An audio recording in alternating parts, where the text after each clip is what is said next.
Hi everyone and welcome back to the channel.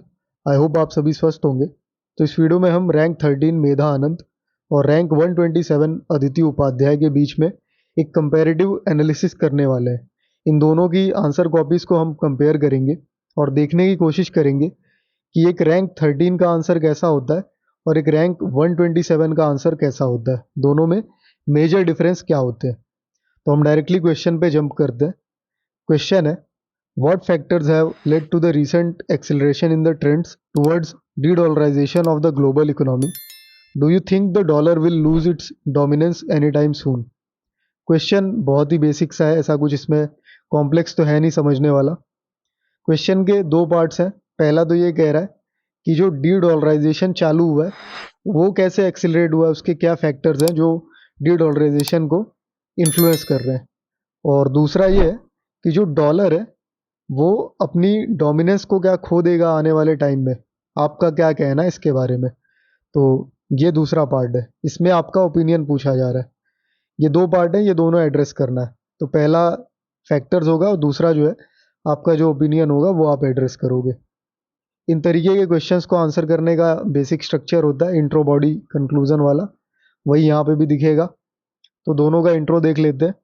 इनका intro है, The recent trend of enhanced trade in rupee, albeit dollars have led to hopes raised of a potential de-dollarization and breaking of Indian rupee in international market as new hotshot।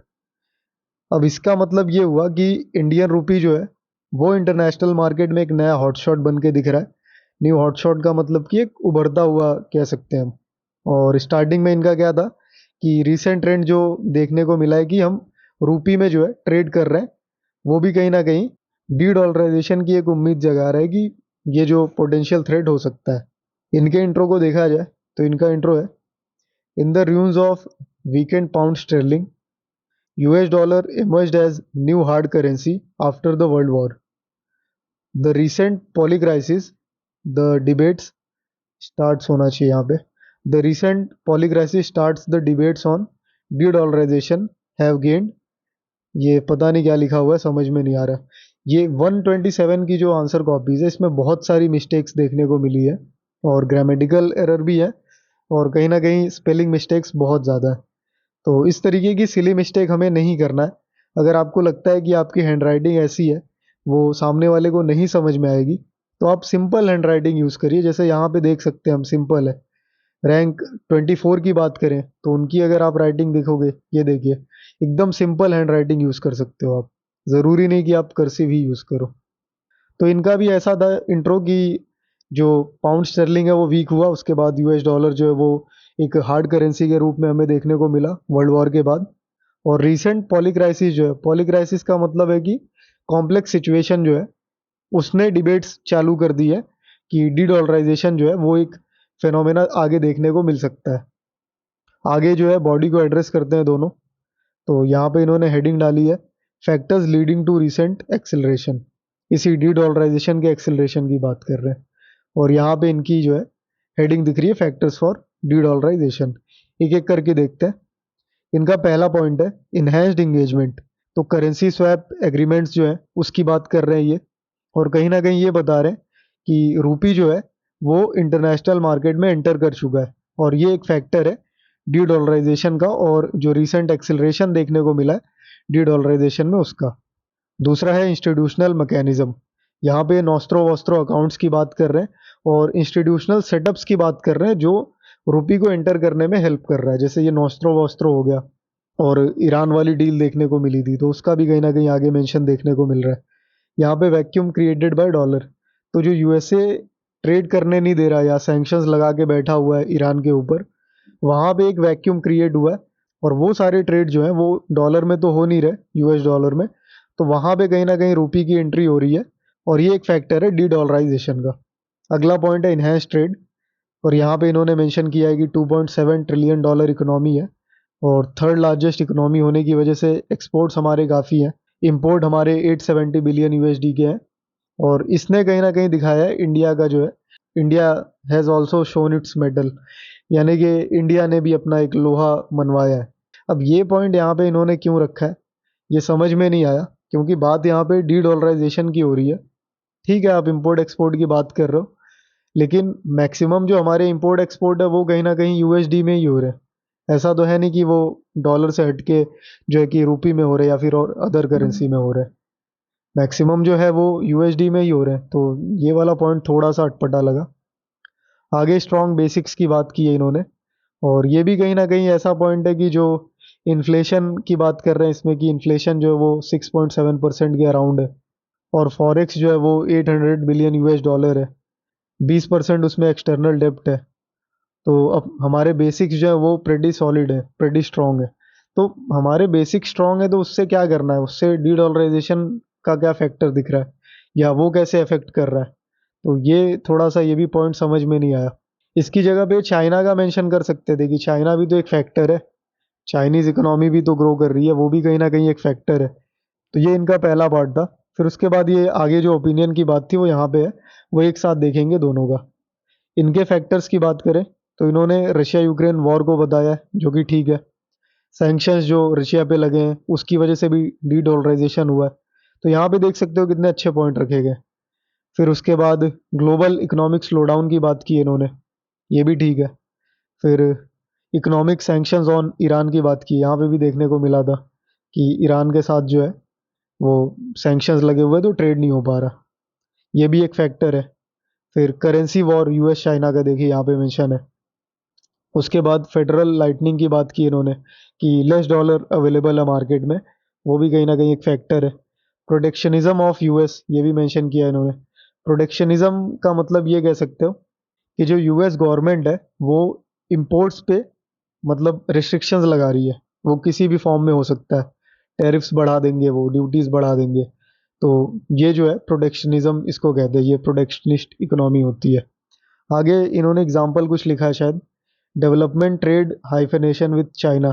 अब ये point ऐसा क्या लिखा है ये समझ में नहीं आया, क्योंकि हाइफेनेशन अगर इसको पढ़ें हम, ये जो समझ में आ रहा है हाइफेनेशन ही दिख रहा है। हाइफेनेशन जैसा कोई कॉन्सेप्ट तो है नहीं इकोनॉमी में अगर देखा जाए।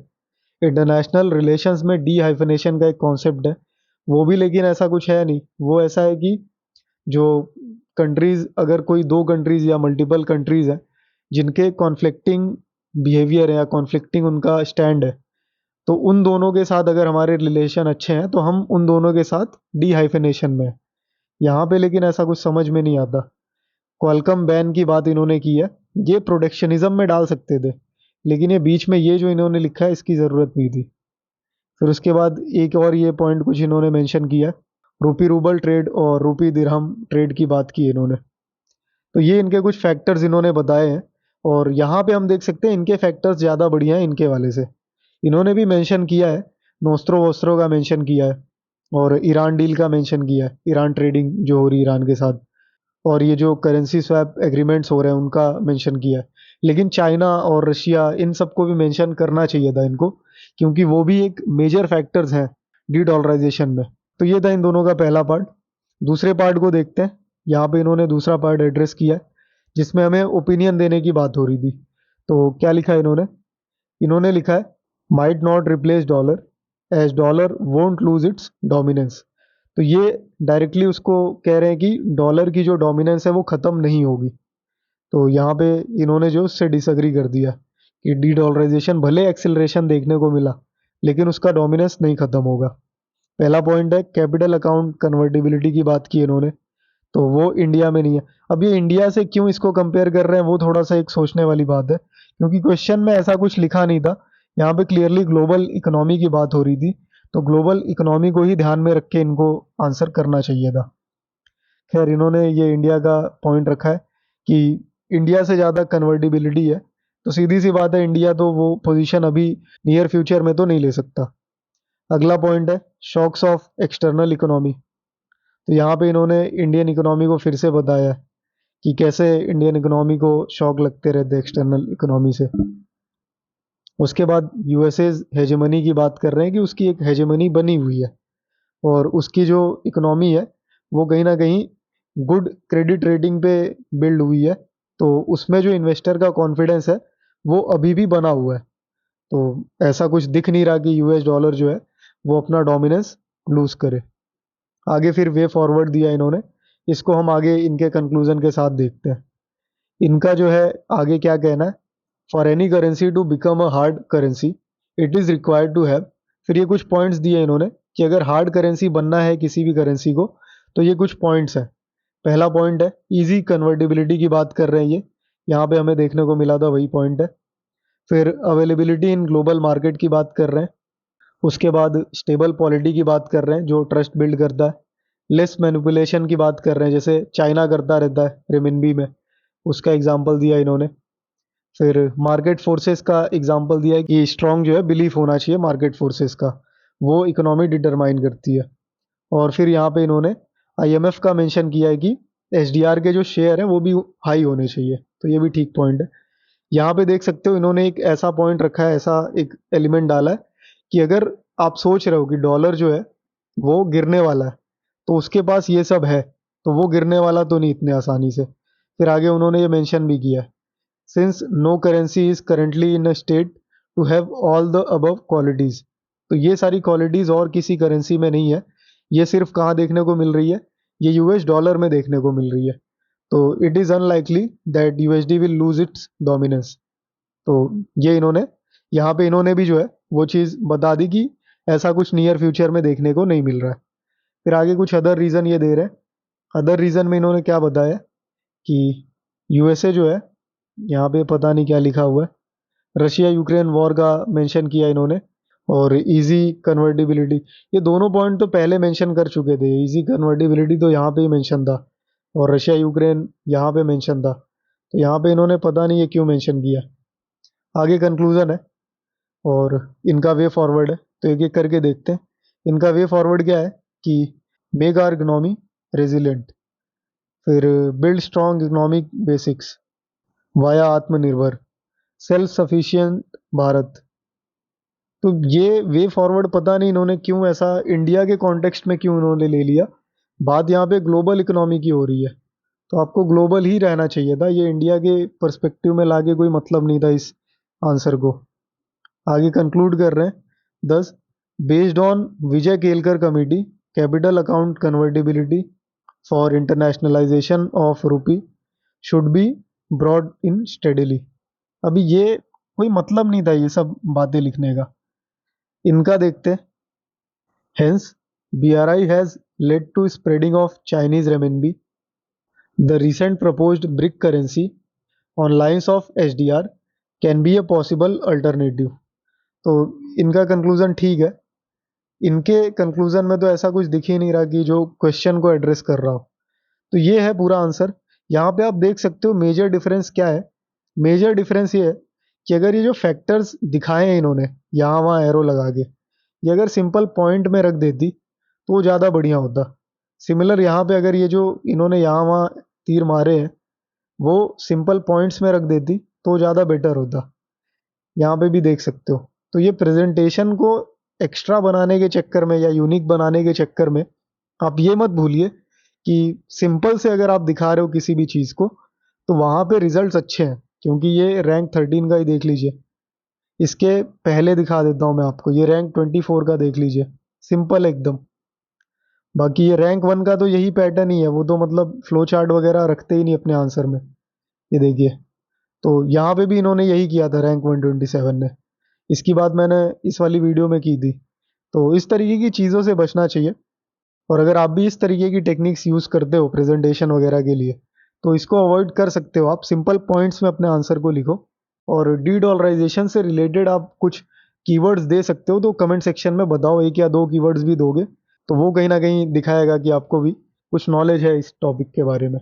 बाकी अगर कोई और डाउट है आपका इस क्वेश्चन से लेके या फिर एनालिसिस से लेके या वैसे भी कोई डाउट है तो वो आप कमेंट सेक्शन में पूछ सकते हो। और पर्सनली अगर कनेक्ट करना चाहते हो तो पिन कमेंट में सारे हैंडल्स मिल जाएंगे और मैं आपसे वही मिलूंगा।